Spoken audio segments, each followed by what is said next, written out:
Welcome to The Explainer. Today, we're doing something a little different. We're going to go inside a real-world coaching session to basically create a blueprint for professional growth that you can use in your own life. It's time to architect your career. So let's just dive right in with this question. We're going to explore it through a fascinating case study of a senior chief financial officer. This guy is already super successful, but he's standing at a career crossroads, asking that big question, what's next? His journey is going to be our guide. Every great structure, it's got to have a plan, right? A blueprint. So step one, always, is defining your ambition. Let's take a look at the specific goals our CFO laid out for his coach. Now, what's really interesting here is just how clear his vision is. As you can see, he's not just thinking about the next rung on the ladder. No, he's aiming for board-level influence. He wants international credibility, public recognition, and then the big one, his own entrepreneurial venture. This right here is what a big picture plan looks like.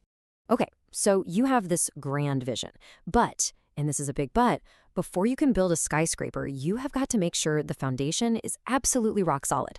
And the coach's first piece of advice? It was surprisingly simple. First, you have to master the role you're in right now. And this is where the coach does something brilliant. He completely reframes the CFO's perspective.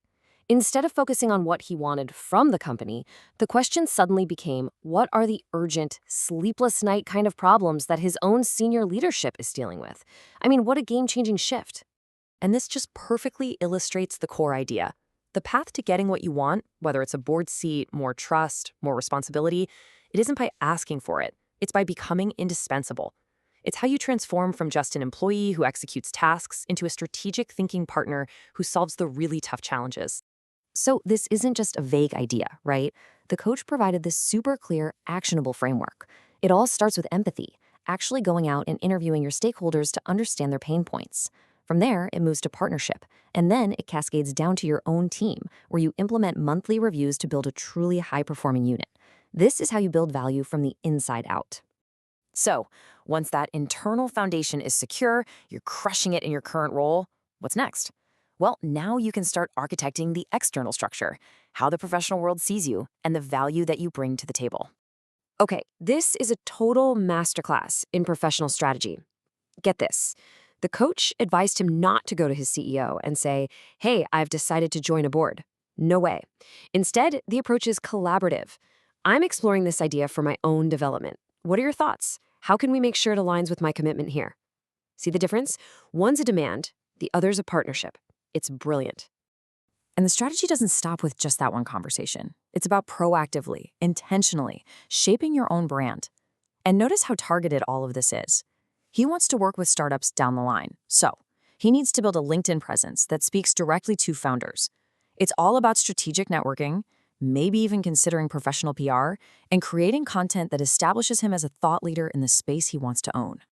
And now we get to the final and honestly the most profound part of the whole blueprint. This isn't just about being successful, it's about being significant. This is about building the spire on your career architecture, your leadership purpose. At first, the CFO was pretty skeptical. He was basically asking why he needed some grand, lofty purpose when his motivations felt way more practical, financial security, personal achievement. And I think this is a really honest and relatable moment in the session. So in response, the coach introduced this really powerful concept of servant leadership. The idea here is that true leadership isn't about collecting power for yourself. It's about empowering others. It's about serving a mission that's bigger than your own bank account and creating a whole new generation of leaders along the way. And here is the magic trick. This is the real aha moment. The coach connected the dots. He took the CFO's practical goal, building a firm to help startups, and he elevated it.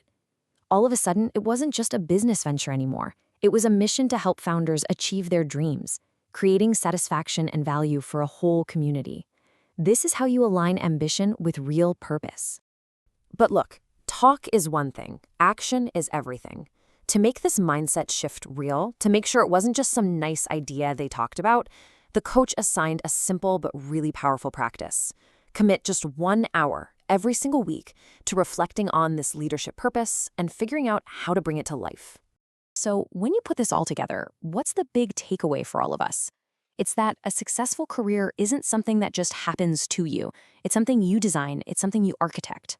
By building a strong internal foundation, a strategic external profile, and then topping it all off with a meaningful purpose, you're not just climbing a ladder, you are architecting a legacy. So the only question left is, what will you build?